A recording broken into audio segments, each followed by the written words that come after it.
Hola, ¿qué tal? En esta oportunidad les vengo a hablar de los principios básicos del marxismo. El marxismo es un conjunto de ideas filosóficas, económicas, políticas y sociales que fue diseñado y desarrollado por Karl Marx y su colaborador Friedrich Engels a mediados de 1848 con el fin de poner fin a la lucha de clases existentes en el capitalismo, también conocido como socialismo marxista o socialismo científico. El marxismo es un sistema ideológico que critica radicalmente el capitalismo y proclama la emancipación de la humanidad en una sociedad sin clases e igualitaria. Fue en Rusia precisamente donde el socialismo marxista tuvo su mayor repercusión o mayor impacto. Sirvió de inspiración para el Partido Obrero Socialdemócrata ruso y fundamentó la creación del primer Estado socialista, como fue la Unión Soviética en 1917, dividiendo el mundo en capitalista de un lado y socialista del otro. Las características del marxismo la primera está basada en el fin de la desigualdad de clases y la creación de una única clase. En el fin de la propiedad privada, al contrario, buscaba la propiedad pública. El salario de un trabajador debe ser determinado por la cantidad de beneficios que éste produce. Este es el concepto de plusvalía que plantea el marxismo y que se encuentra en una de las obras que él publicó. El valor de la mercancía lo marca la cantidad de trabajo que fue necesario para producirla. Critica el capitalismo por la desigualdad que éste plantea en la sociedad, en donde los burgueses obtienen el mayor beneficio y el trabajador recibe el mínimo. La sociedad ideal es una sociedad sin clases y sin gobernantes, con solo una clase administradora que sirva para satisfacer las necesidades del pueblo y trates a todo por igual, eliminando las clases. Centralización de la economía y medios de producción, así como la estandarización de precios en el Estado. ¿En qué consistió? Consistió en una corriente política, social y económica que buscaba la igualdad en la sociedad, donde no existieran las clases sociales y los trabajadores o proletariado tuvieran los mismos derechos que todos en la sociedad. El marxismo como tal es una doctrina política, social y económica creada por Karl Marx, ligada fuertemente al comunismo y socialismo. El socialismo científico, como también es conocido, y se produce sobre tres bases: el análisis del pasado a través de la lucha de clases y el materialismo histórico, la crítica al presente a través del análisis del capitalismo y la necesidad de un futuro basado en una sociedad igualitaria o comunista en donde el Estado esté en manos de los obreros. La base de esta doctrina o del movimiento fue el Manifiesto Comunista, un texto publicado en 1848 por Karl Marx y Engels, en donde menciona los anteriores tres puntos que conforman la base del movimiento marxista. El origen del movimiento marxista se da en el siglo XIX. Varios pensadores tenían gran preocupación en dar respuestas a los diversos problemas sociales que se desarrollaban en el seno de la sociedad capitalista. Los socialistas utópicos fueron los primeros en proponer y teorizar medios que pudieran resolver la expresa diferencia percibida entre los miembros del proletariado, obreros y trabajadores, y la clase burguesa, dueños de negocios y banqueros. A mediados del siglo XIX, Marx y Engels elaboraron una teoría inspirada en el socialismo utópico que no solo rechazaba el capitalismo, sino que proponía un programa de acción para transformar la sociedad y fue ahí donde se creó este movimiento. Las bases del marxismo fueron marcadas por el filósofo social alemán Marx y el revolucionario alemán Engels en 1840 y 1850, siendo el sistema más tarde completado y modificado por ellos y sus discípulos, entre ellos Trotsky, Lenin y Stalin, denunciando la explotación de la clase obrera por parte de la burguesía y defendiendo la necesidad de una revolución obrera para que pusiera fin al capitalismo. Los filósofos no han hecho más que interpretar el mundo de diferentes maneras, pero de lo que se trata es de transformarlo. Son palabras que manifestaba Marx en su momento a través de ese proceso que estaba dando con el fin de darle fin al capitalismo. Principios de capitalismo. Tenemos antes claro que las bases de capitalismo, de socialismo científico, como también era conocido la que se presentaron en el Manifiesto Comunista, elaborado por Marx y Engels en el año 48. Estos resumen los siguientes principios: el análisis del pasado a través del materialismo histórico y la lucha de clases por causa de los factores económicos, la crítica del presente a través del análisis económico del capitalismo que genera una lucha de clases entre la burguesía y el proletariado, y la necesidad de un futuro basado en una sociedad igualitaria o comunista en donde el Estado está en manos de los obreros. Esto ha sido pues un análisis que se ha hecho acerca del principio básico del marxismo. Muchas gracias. El Instituto de Investigación Social, o como es más conocido como Escuela de Frankfurt, fue un movimiento intelectual muy influyente del siglo XX, cuyo objetivo era el de analizar los fenómenos políticos y sociales presentes en la realidad. El instituto nació gracias a la colaboración del argentino Felix Weil, de padres judeo-alemanes, quien junto con su amigo Friedrich Pullock fundaron el instituto para los 1923. Para los 1930 comenzaron los mejores años del instituto bajo la batuta de Max Horkheimer, quien a su vez realizó la invitación a otros grandes pensadores muy influyentes todavía en esta época, como Theodor Adorno, Herbert Marcuse y Erich Fromm. Todos tenían en común que eran marxistas, judíos y hijos de familias acomodadas económicamente. El instituto, ubicado en la ciudad de Frankfurt, se vio en una persecución al momento de Hitler ascender al poder.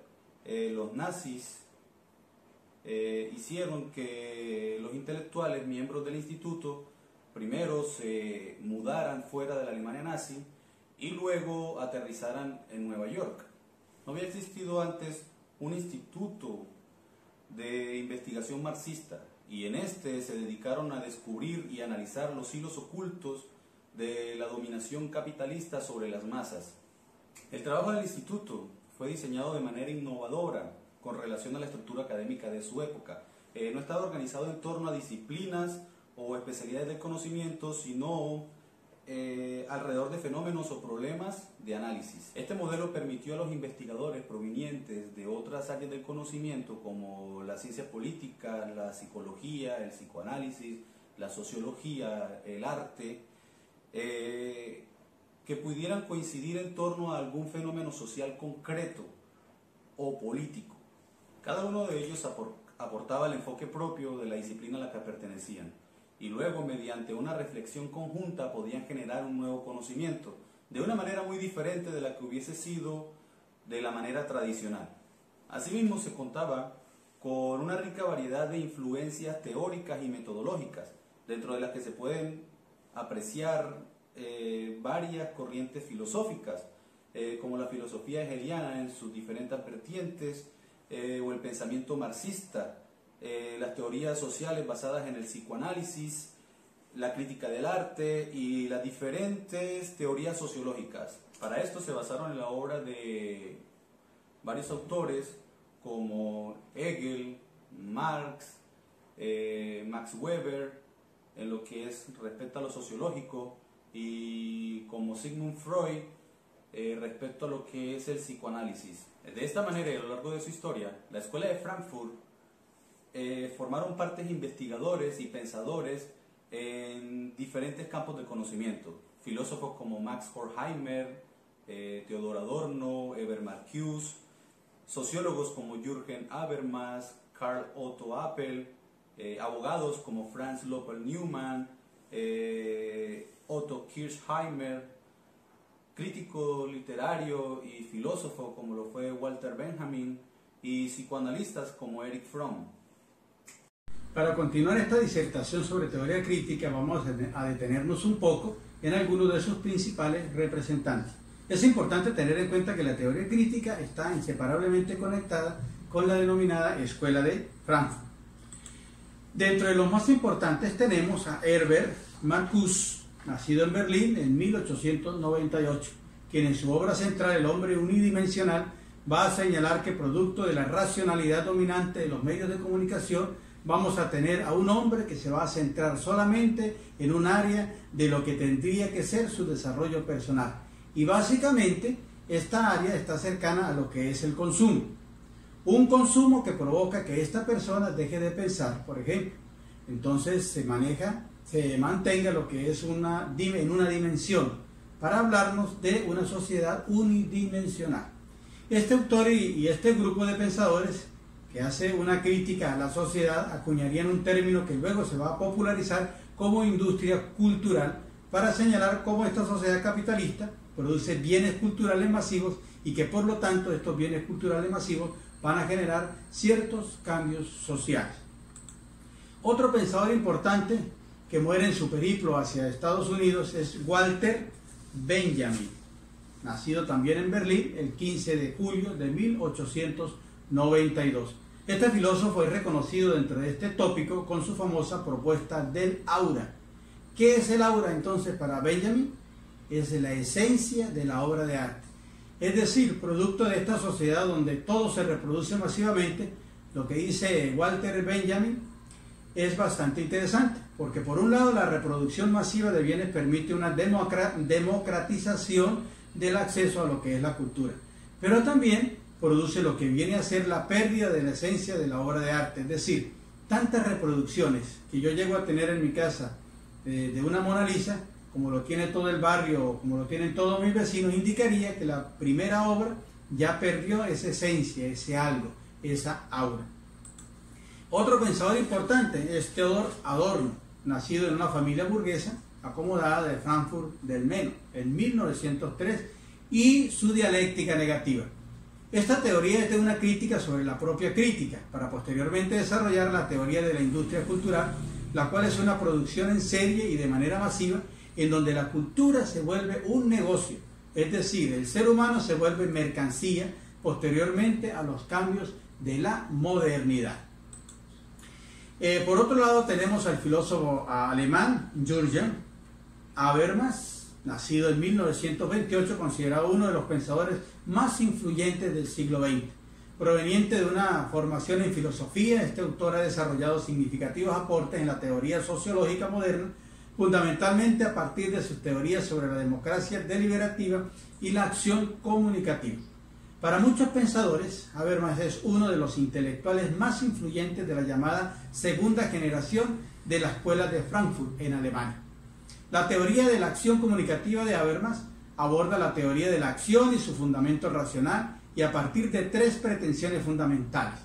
Desarrollar un concepto de racionalidad más allá de los postulados subjetivistas e individualistas de la filosofía y teoría social moderna.